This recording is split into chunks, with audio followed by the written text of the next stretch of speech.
Hi everyone, welcome back to Equipoise classes and we are in July week 3 and आज Wednesday है तो mid week news आ चुकी है बहुत ही इंपॉर्टेंट आर्टिकल्स के साथ। 3 मैंने आर्टिकल पिक करे हैं जो मुझे बहुत इंपॉर्टेंट लगे and the first one was requested by a viewer itself, so वो तो लाना बहुत इंपॉर्टेंट था ही। इसके साथ साथ 2 और इंपॉर्टेंट आर्टिकल्स मैं ले आई हूँ आप लोगों के लिए। सो आपको जैसे कि दिख रहा है, first article is about sustainable development goal India index and then next one is public distribution system and its impact on household expenditure and reforms needed. And the final one is demographic disaster to demographic dividend.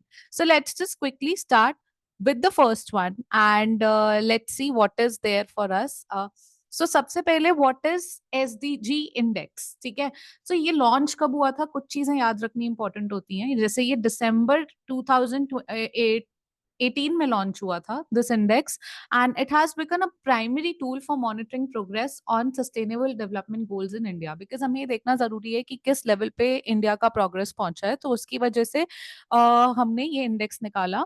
It has also fostered competition among the states and UTs by ranking them on global goals. So हम लोग अब क्या कर रहे हैं, India as collectively तो हमको ऊपर आना ही है, लेकिन हर स्टेट में भी कंपटीशन आ गया है। सो हर स्टेट अपना अगर इंडिविजुअली अच्छा करने की कोशिश करेगी, so collectively definitely we'll foster. So the index is developed in collaboration with the United Nations in India. United Nations के साथ collaboration में आया ये index. It tracks the progress of all states and union territories on 113 indicators aligned with National Indicator Framework of Ministry of Statistics and Program Implementation.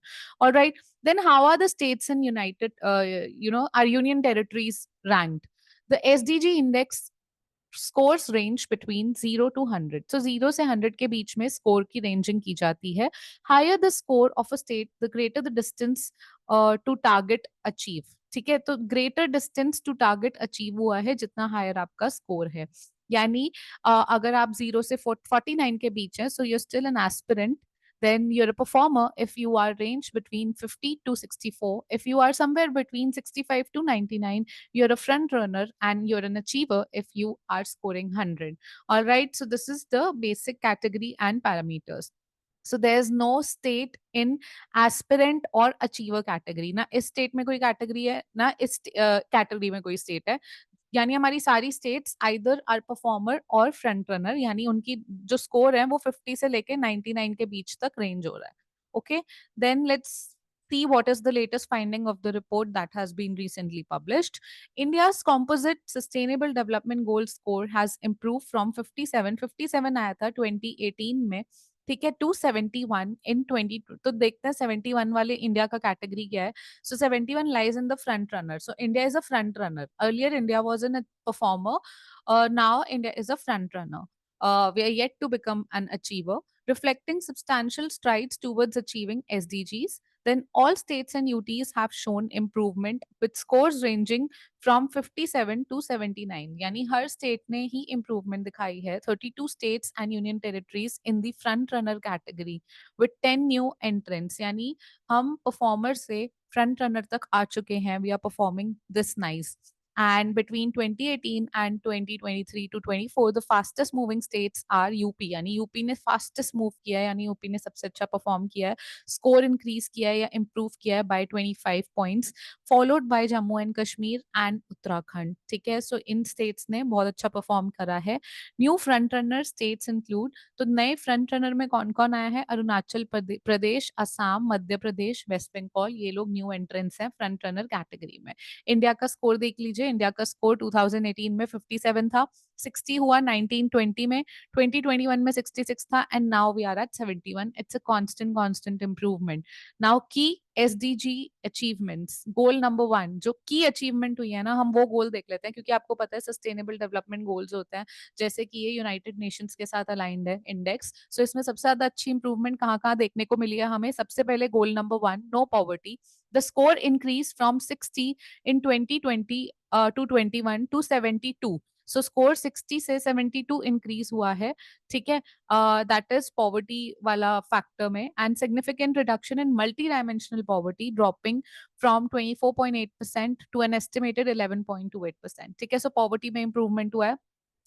there's less poverty as witnessed, then good health and well-being, यानी इस वाले parameter में 52 score था, अब 77 आया है score, ठीक है। एंड की हेल्थ इंडिकेटर्स जिन्होंने हेल्प करी है ये अच्छा स्कोर लाने में, वो है maternal mortality rate and under 5 mortality rate, जिन्होंने इंप्रूवमेंट दिखाई है। High immunization coverage 93.2% and institutional deliveries 97.8% have been crucial contributors. Okay, then clean water and sanitation, improvement in the scores from 63 in 2018 to 89, so 63 से 89 पर हम बढ़े हैं, यानी clean water and sanitation में भी इंप्रूवमेंट आई है। इसमें सबसे बड़ा कंट्रीब्यूशन है open defecation free status in all districts, यानी पहले जो कहीं भी आपको openly आपको अलाउड था, so now it has seen an improvement in all the districts, and high access to improved drinking water sources, ठीक है। Then goal number 7 affordable and clean energy, इसमें भी ड्रामेटिक इंप्रूवमेंट आई है, 51 से सीधा 96। Oh my God, this is like the best improvement, that is why they use the term dramatic, because सीधे 51 से आप 99 पहुंच चुके हो। और universal access to electricity and significant coverage of clean cooking fuels 96% household में, इसने सबसे ज्यादा कॉन्ट्रीब्यूट किया है। Then goal number 13 climate action, the highest increase in score 54 से लेके 67 में आया है, एंड इसमें रिन्यूएबल एनर्जी कैपेसिटी बढ़ी है, उसका कंट्रीब्यूशन बहुत ज्यादा है। तो अब आप देख लो गोल वाइज परफॉर्मेंस इंडिया की। सो यहाँ पे आपको 2023-24 दिखेगा, देन और अलग अलग गोल्स हैं हमारे, 16 गोल्स में से क्या क्या हुआ है। सो जो कलर्स हैं, एस्पिरेंट हमने देखा कौन सी कैटेगरी में हम अभी भी एस्पिरेंट है, कौन सी कैटेगरी में हम परफॉर्मर हैं, दिस इज कलेक्टिवली इंडिया का, किसी पर्टिकुलर स्टेट का नहीं है। हमारी कोई भी स्टेट एस्पिरेंट और अचीवर नहीं है, लेकिन एज मतलब collectively as a nation India अभी भी कुछ चीजों में एस्पिरेंट है। तो वो फैक्टर्स हैं कि कौन से हैं और हम कब एस्पिरेंट से अचीवर पे आ रहे हैं, कहाँ कहाँ पे, ये देख लेते हैं। सो सबसे पहले तो हम परफॉर्मर थे नो पॉवर्टी में अभी तक, लेकिन इस बार हम फ्रंट रनर हो गए हैं। ऐसे ही हम एस्पिरेंट थे, जो जीरो हंगर का गोल है, अब हम परफॉर्मर कैटेगरी में आए, यानी इंप्रूवमेंट तो आपको देखने को मिली है। इसी तरह से goal number 3 good health and wellbeing में हम अभी this thing front runner category में है, और अभी भी लेकिन हम सिर्फ परफॉर्मर कैटेगरी में ही हैं, ज्यादा इंप्रूवमेंट नहीं आई है क्वालिटी एजुकेशन में। सो ये अभी भी मांग रहा है कि हम थोड़ा ऊपर बढ़े और इसमें 70 का स्कोर पार करें। और सबसे जेंडर इक्वालिटी में तो हम अभी तक एस्पिरेंट ही हैं, हम परफॉर्मर तक नहीं हुए हैं, इतना लो स्कोर चल रहा है ये वाले गोल में। गोल नंबर 6 हम देखेंगे clean water and sanitation, we are performing good, सबसे अच्छी परफॉर्मेंस चल रही है अफोर्डेबल एंड क्लीन एनर्जी में। उसके बाद अगर आप गोल नंबर 8 देखेंगे तो यहाँ पर हम पहले फ्रंट रनर थे, फिर हम परफॉर्मर हुए, यानी गिर गए, उसके बाद वापस उठ गए। ये क्या हमारा गोल आ जाता है, ये decent work and economic growth, so we are doing better in this. And then हम एस्पिरेंट से फ्रंट रनर थे, लेकिन अब हम दोबारा परफॉर्मर हो गए, तो इसमें परफॉर्मेंस हमारी गिरती हुई नजर आई है। और ये कौन सा गोल है हमारा, this is your industry innovation and infrastructure, all right। And then we have sustainable development goal number 10, यानी ये है reduced inequalities, और अभी इसमें हम लोग we are still front runner, we are also front runner in sustainable cities and communities, that is SDG 11। SDG 12 की बात करेंगे, so again we are doing good। then climate action we have improved, and ये दोनों categories में तो हम front runner ही रहे हैं।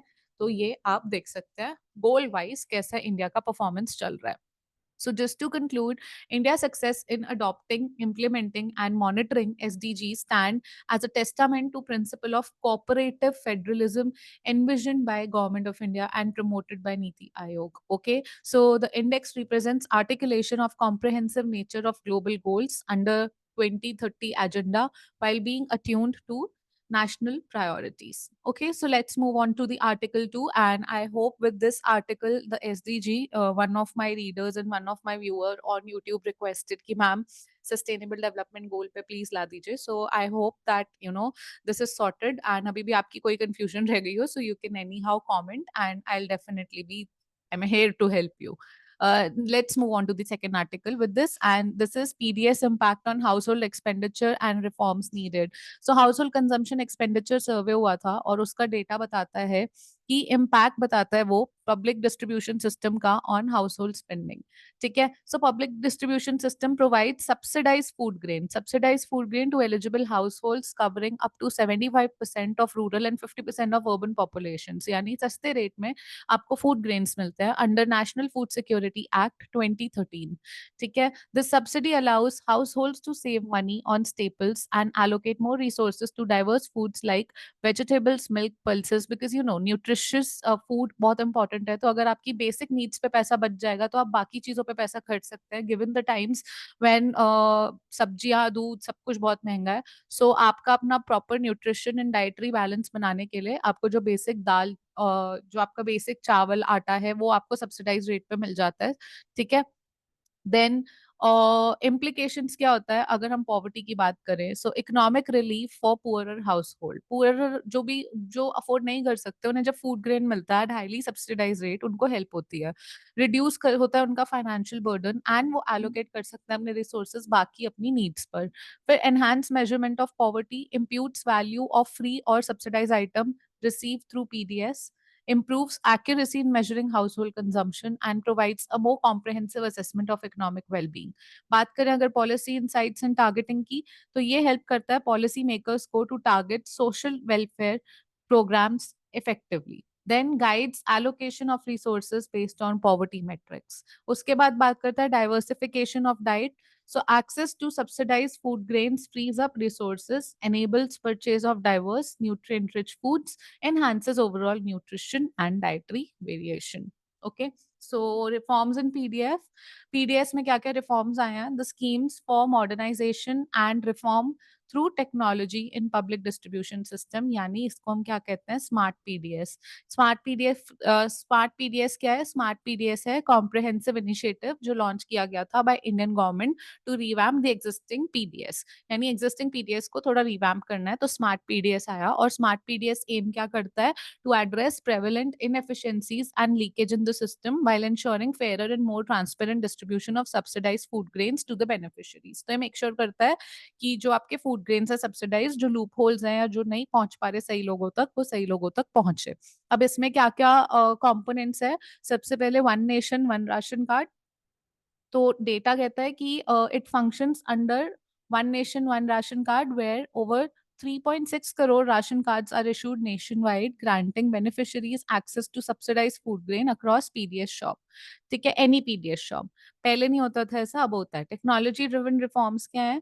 कि smart PDS builds upon existing initiative like end to end computerisation, ताकि पता लग जाए कि कहाँ पे पहुंचा है और सही लोगों के पास पहुंचा है या नहीं पहुंचा। इंफ्रास्ट्रक्चर इंटरवेंशन हुई है, अपग्रेड हुआ है hardware, software and technical man power. ठीक है, देन स्टैंडर्डाइजेशन एंड इंटीग्रेशन हुआ है, encourages uniform PDS operation through out the technology, linking with FCI, CWC, education, यानी सबको लिंक करा गया है ताकि यूनिफॉर्मिटी रहे। Then data driven decision making. The scheme's emphasis leveraging data analytics and business intelligence tools to analyze beneficiary needs, consumption pattern and distribution trends. So basically जो आज की डेट की टेक्नोलॉजी है, मॉडर्नाइजेशन है, वो सब हम इम्प्लीमेंट कर रहे हैं ऑलरेडी एग्जिस्टिंग स्ट्रक्चर में through smart PDS. How is it helping reform the PDS in India? So okay, how is it helping to reform the PDS in India? So सबसे पहले रिड्यूस हो रही है लीकेजेस एंड करप्शन, यानी जो सही लोगों तक नहीं पहुंच पाती फूड ग्रेन, वो टारगेट हो रहा है कि सही लोगों तक पहुंचे। जैसे कि एग्जांपल है, a study states that existing PDS system has been highly leaky with large amounts of grains. 40 to 50% grains तो पहुंची ही नहीं है, लीकेज है सिस्टम में, ऑलरेडी बीच में से ही गायब हो जाती है। फिर इंप्रूव करेंगे efficiency and transparency of cost. अगर सब कंप्यूटराइज होगा, एंड टू एंड होगा, तो कितना हेल्प होगा? रियल टाइम डेटा ट्रैकिंग हो पाएगी, सेंट्रलाइज सिस्टम होगा, ट्रांसपेरेंसी इनहांस होगी, अकाउंटेबिलिटी होगी, रिड्यूस होंगे एडमिनिस्ट्रेटिव कॉस्ट। जैसे एग्जांपल के तौर पे 2023 में one nation one ration card plan was functional in all 36 states and consistently recorded over 3.5 crore monthly portable transaction. So ये रिकॉर्ड पहले आ ही नहीं पाते थे सारे, अब हर स्टेट में और यूटी से वो आपके पास डेटा आता है। एम्पावरमेंट होता है, फ्लेक्सिबिलिटी होता है। One nation one ration card allow करता है beneficiaries to access ration across India, while data analytics help target subsidies effectively. ठीक है, and then enhance policy making हो पाता है। जैसे टारगेटेड पीडीएस आया था, प्रोवाइड करता है rice and wheat in areas of preference. Okay, then sustainable reforms. So linkage with Aadhaar ensures further innovation. So आपको basically okay, this is not a part of our article, but आपको PDS आने से हमने जो एक reform लाया है, PDS में जो बहुत सारे लूप होल्स थे वो हम स्मार्ट पीडीएस के थ्रू कवर कर रहे हैं, और फिर हमने उसका इम्पैक्ट देखा कि उससे ट्रांसपेरेंसी, एफिशिएंसी, अकाउंटेबिलिटी, रिलायबिलिटी कितना इम्पैक्ट आ रहा है हाउस होल्ड एक्सपेंडिचर पे। हाउस होल्ड एक्सपेंडिचर बच के वो कहीं और भी अपनी बेसिक नीड्स पूरी कर पा रहे हैं, और क्या क्या रिफॉर्म हो रहे हैं हमने ये देखे। फाइनल आर्टिकल पे आ जाते हैं। Demographic disaster to demographic dividend. सबसे पहले जानना जरूरी है डेमोग्राफिक डिविडेंड होता क्या है। So as per the definition of United Nation Population Fund, demographic dividend क्या होता है? It's the economic growth potential that can result from the shift in population's age structure. Population के age structure से जो benefit आ सकता है economic growth को, economy में जो contribution में benefit आ सकते हैं, mainly the share of working age population. Working age population कौन सी होती है? 15 years से लेके 64 years तक के लोग working age population में आ जाते हैं। उनका share larger होता है than the non working age population, जैसे 14 and younger, यानी 14 ईयर्स से नीचे, 0 to 14 years, and then 65 years and older, उनसे ज्यादा कंट्रीब्यूशन टोटल होता है वर्किंग एज पॉपुलेशन का। India entered demographic dividend opportunity window in 2005 to 6 and will remain there until 2055 to 56, यानी हमारा डेमोग्राफिक डिविडेंड काफी ज्यादा है जिसका हम यूज कर सकते हैं। हम 2005 में एंटर हुए थे और हम 2056 तक रहेंगे डेमोग्राफिक डिविडेंड में। Around 68% of you see the data, and this data is important. This can be marked important because ये आप कहीं भी कोई भी एग्जाम देने जा रहे हैं वहां पे यूज हो सकता है। Around 68% of the population falls between the age of 15 and 64, यानी 68% demographic dividend है हमारे पास, and 26 falls within 10 to 24 age.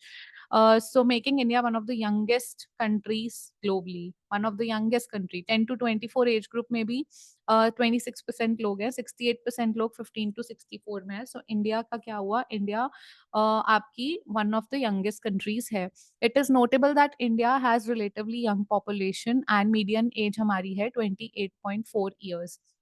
Okay, then also India will have 1.04 working age person by 2030. Correspondingly, India's dependency, dependency ratio would be lowest in its history by 2030 at 31.2%. यानी dependency ratio सबसे कम होगा, with 24.3% of incremental global workforce.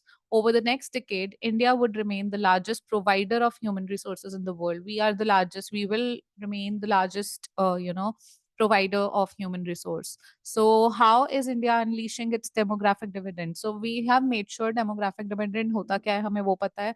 फिर हमने ये भी जाना कि हमें ये पता होना चाहिए कि कितना परसेंट डेमोग्राफिक डिविडेंड है, कब एंटर हुआ था, कौन से ईयर में, कौन से ईयर तक चलेगा, ये सब हमें पता है। लेकिन इसके अलावा हम कर क्या रहे हैं? हमें पता है हमारा डेमोग्राफिक डिविडेंड है, बट हम उसको बेटर करने के लिए, उसको यूटिलाइज करने के लिए क्या कर रहे हैं? सो सबसे पहला, youth centric policy. India has more than 50% of its population below the age 25 and more than 65% below the age of 35। ठीक है, so 35 65% population below the age of 35 है। To cater the needs and aspiration of the youth, Government of India has come up with several schemes like National Youth Policy 2014, Pradhan Mantri Kaushal Vikas Yojana, National Skill Development Corporation, Yuva, Prime Minister Scheme for Mentoring Young Author, Rashtriya Yuva and संशक्तिकरण कार्यक्रम scheme. ठीक है, सो ये सारी बहुत सारी चीजें जो लाई गई हैं। Investing in education, India's overall literacy rate of 74.04%, which is below the world average of 86.3%. So हमें ये improve करने की ज़रूरत है और इसको सही करने के लिए कि लोग लिखे पढ़े समझे रीड कर पाए, they are able to read and write, इसके लिए स्कीम्स लाई गई हैं। सर्व शिक्षा अभियान, राइट टू एजुकेशन एक्ट, राष्ट्रीय माध्यमिक शिक्षा अभियान, राष्ट्रीय उच्चतर शिक्षा MI एंड जननी सुरक्षा योजना। प्रधानमंत्री सुरक्षित मातृत्व अभियान एंड मिशन परिवार विकास। तो ये काफी सारी स्कीम्स हैं, पर I think personally on personal grounds without reading further there are many schemes, but the loopholes again lies in the implementation of the scheme somewhere or the other.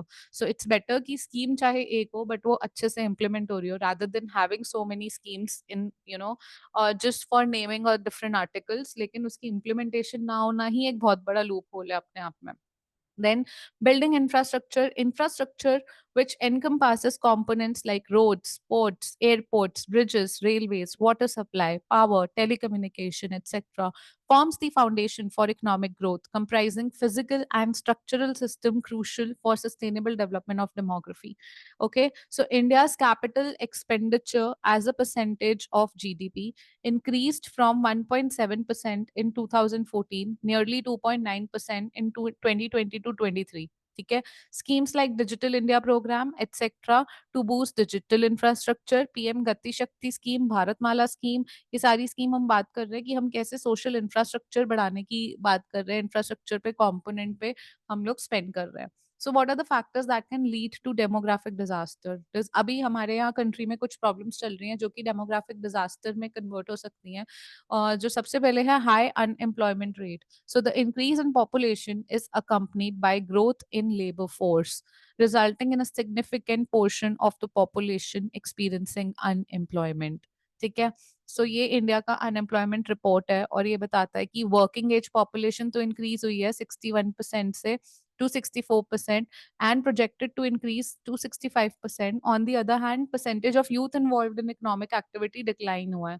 So ये बहुत ही contradictory अपने आप में, मतलब ये दिखाता है कि अनएम्प्लॉयमेंट हो रही है। Then ageing population, according to India ageing report 2023 of United Nation Population Fund, India's elderly population is growing rapidly with a decadal growth of 41%, and by 2050 over 20% of India's population will be elderly. Aging population faces several challenges related to healthcare, social and financial security. So resources scarcity, the rapid growth of population has negative impact on resource usage and its access. So for example, cities like Delhi and Bangalore and states of Rajasthan have been facing water stress. Also, as per the recent survey of Central Water Commission, India's per capita water availability has dropped from 1816 cubic meters to approximately 1486 cubic meters in 24, leading to country towards water stress. ठीक है, living standard, सो ये issues हो रहे हैं जो कल को demographic जो डिविडेंड बन सकता था उस पर प्रॉब्लम आएगी पॉपुलेशन की वजह से again. Then low living standard, so rapid population growth हो रही है जो डिफिकल्ट कर रही है for low income and lower middle class middle income countries to afford the increase public expenditure on social sectors. Okay, so moreover vicious cycle of poverty undermines the demographic dividend by limiting access to education, healthcare and job opportunities. So ये सारी भी problem है। Problem कहाँ पे आती है आप देख रहे हो, पॉवर्टी है, पॉवर्टी की वजह से low production, low income, then again low demand, lack of capital इस वजह से, जिसकी वजह से इन्वेस्टमेंट लो है, again low production leading to poverty. This is our vicious cycle of poverty.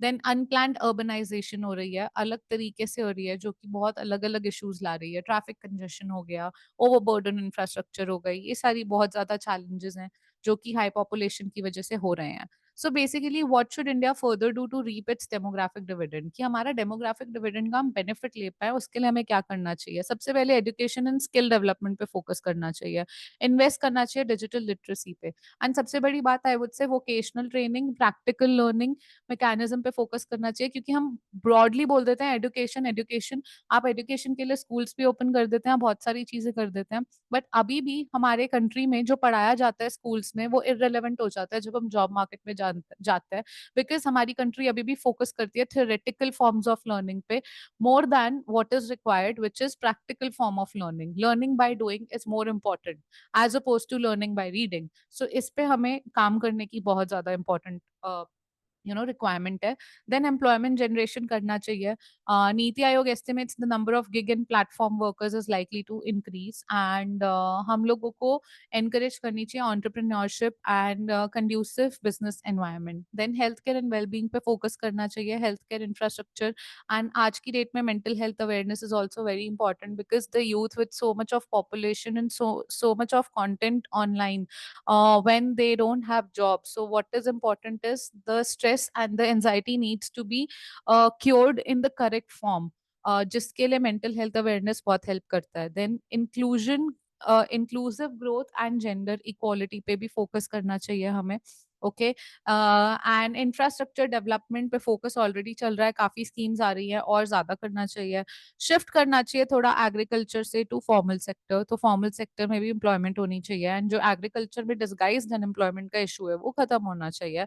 Similarly policy and governance में कुछ ऐसी कॉम्प्रिहेंसिव पॉलिसीज आनी चाहिए जो प्रायोरिटाइज करें डेमोग्राफिक डिविडेंड की कंसिडरेशंस को, ये देख के कि कितनी परसेंट पॉपुलेशन, जैसे 65% पॉपुलेशन हमने बोला 35 ईयर्स से बिलो है एंड हमारी 60 कितनी सारी 65% ये हो गई and then 68% working age population है। सो उनको कंसिडर करते हुए कुछ ऐसी चीजें आनी चाहिए पॉलिसी की।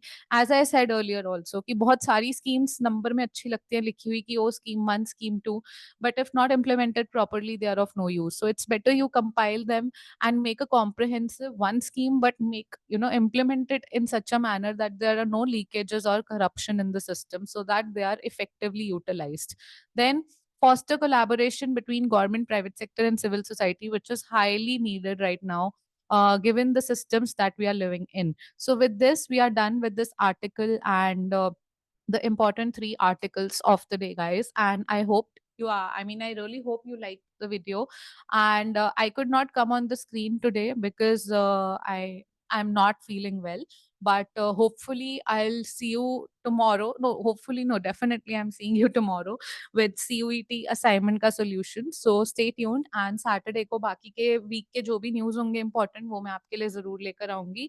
Till then, take care, guys. And the PDF is available in the description box. Telegram link है, वहाँ पे PDF upload हो चुकी है already आज के news section की. So आप जाके वहाँ से इसे आगे के लिए use के लिए भी रख सकते हैं, download कर सकते हैं. And with that, I'll see you tomorrow. Till then, take care and bye bye.